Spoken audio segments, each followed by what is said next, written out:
Hola, bienvenido al curso Introducción a la programación en C++. En esta lección vamos a tratar de las funciones y del paso de parámetros a función viendo las distintas alternativas.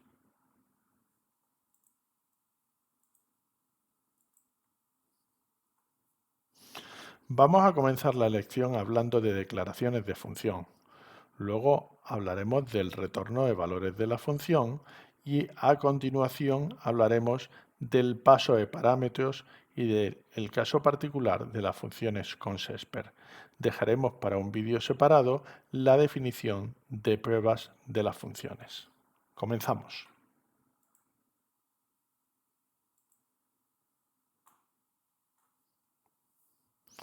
La declaración de una función incluye sus parámetros y su tipo de retorno. Tenemos dos sintaxis alternativas.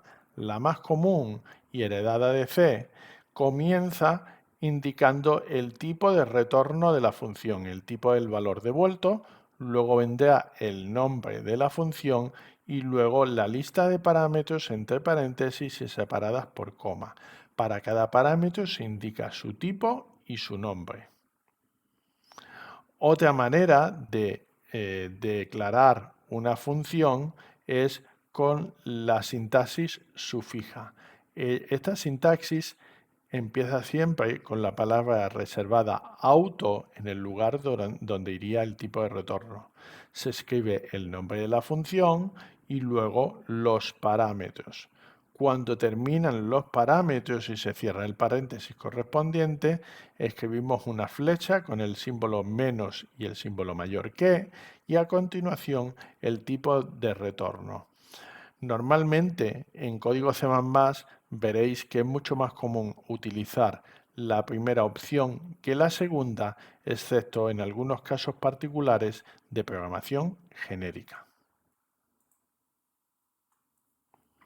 Los nombres de los parámetros no son obligatorios en las declaraciones, aunque sí en las definiciones.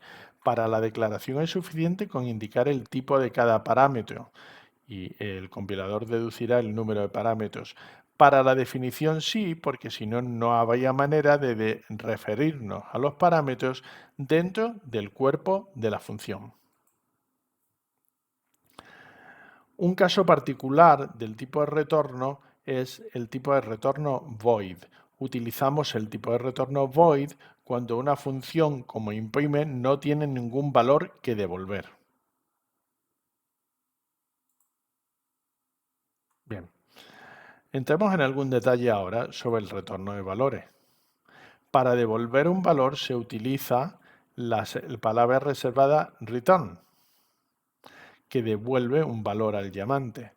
Por ejemplo, podemos definir la función máximo que devuelve el máximo de dos valores x e y y diremos que si x es mayor que y, return x y si no, return y. Cuando llegamos al return, la expresión asociada al return debe ser del mismo tipo que el tipo de retorno o como mucho de un tipo a partir del cual se pueda realizar una conversión. Una función con tipo de retorno tiene que devolver siempre un valor. Es decir, si yo programo la función máximo, que calcula el máximo entre x e y mi implementación es que si x es mayor que y, devuelvo x, y que si y es mayor que x, devuelvo y, esta función tiene un problema. El problema que nos vamos a encontrar es que si x e y son exactamente iguales, no se ejecuta el primer return y no se ejecuta el segundo return. Esto puede ser un problema. Si activamos todos los flags de advertencias, un código como este generará una advertencia indicando que hay casos en que la función puede volver sin pasar por ninguna de las sentencias return. El único caso especial de una función que tiene un tipo de retorno y que puede no terminar con un return es main, porque se considera que si no se dice nada, devuelve el valor 0. Veamos ahora el paso de parámetros. El paso de parámetros en C++ puede ser principalmente de dos tipos: paso por valor y paso por referencia. En el paso por valor, cuando se llama a la función, se copia el argumento, se copia el valor del argumento especificado en la llamada. Por ejemplo, aquí tenemos la función incrementa, que toma su parámetro, lo incrementa y lo imprime. Si yo tengo aquí la variable x igual a 5 y digo int a igual a incrementa de x, lo que se va a hacer es que la variable x se copia en la variable n y es esta copia la que se modifica. Entonces, si yo tengo, como en este caso, tenemos una variable,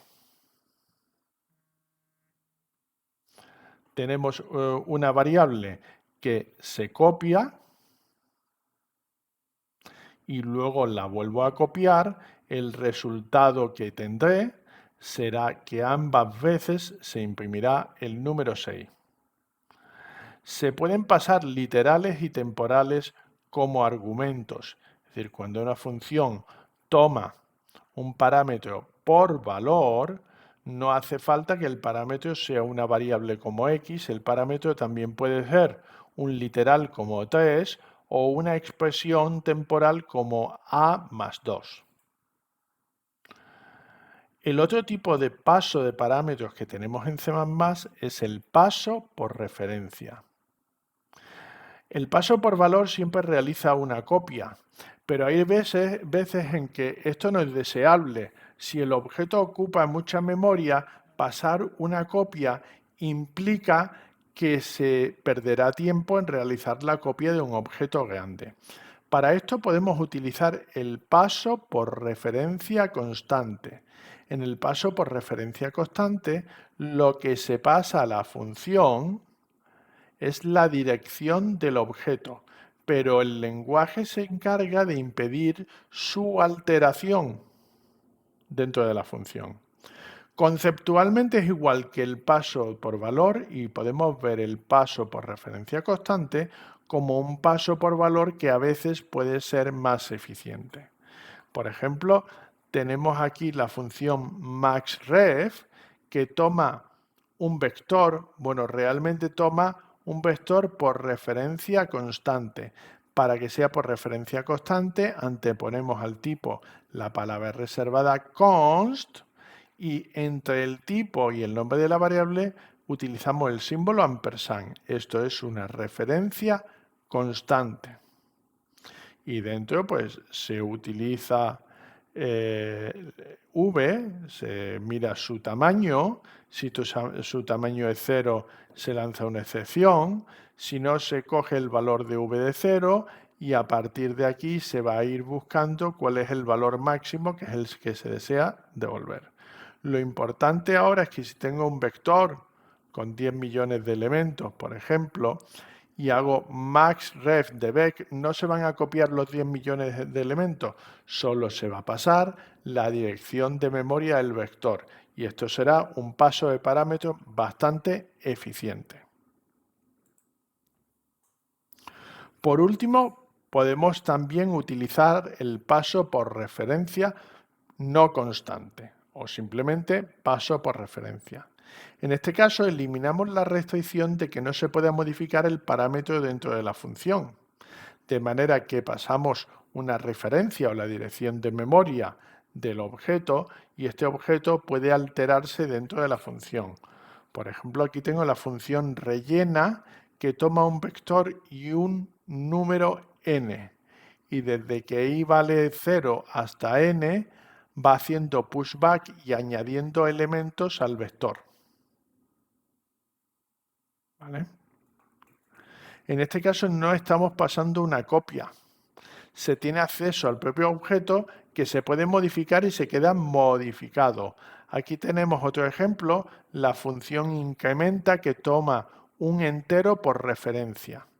Esta es parecida a la función que vimos hace un par de diapositivas, pero lo que va a ocurrir ahora es que cada vez que yo llamo a incrementa, primero se incrementa el valor y luego se devuelve el valor incrementado.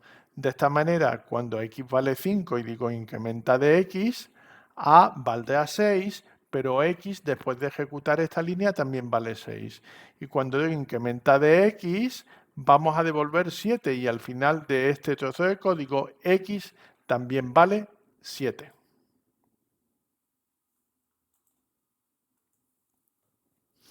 Un ejemplo de utilidad del paso por referencia es una función de intercambio que va a intercambiar dos valores, x e y los va a tomar los dos por referencia. Dentro definimos un temporal en el que copio el valor de x. En la variable x copio ahora el valor de y en la variable y el valor del temporal. De manera que si ahora tengo las variables a y b con los valores 5 y 15, al invocar a la función intercambia AB, A valdrá 15 y B valdrá 5. Realmente esta función que hemos implementado aquí está ofrecida por la biblioteca estándar para todos los tipos predefinidos y se llama std_swap. Vamos a presentar por último las funciones consesper.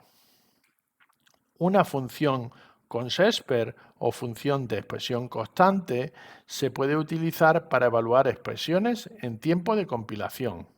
Si los argumentos son expresiones constantes, la función se evalúa cuando estamos compilando. Y si no son expresiones constantes, se evalúan en tiempo de ejecución.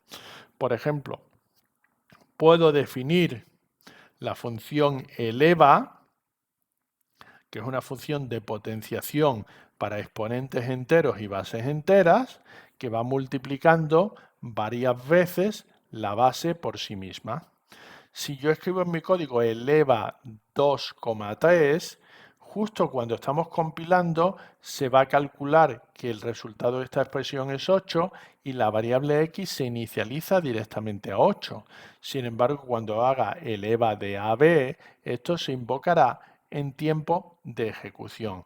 Las funciones de expresión constante son bastante útiles porque nos permiten transferir tiempo de cómputo de el tiempo de ejecución al tiempo de compilación, generando o abriendo la posibilidad para que se generen aplicaciones más rápidas. Bien, con esto concluimos este vídeo. En el siguiente vídeo, dentro de esta misma lección, hablaremos de pruebas unitarias. Muchas gracias.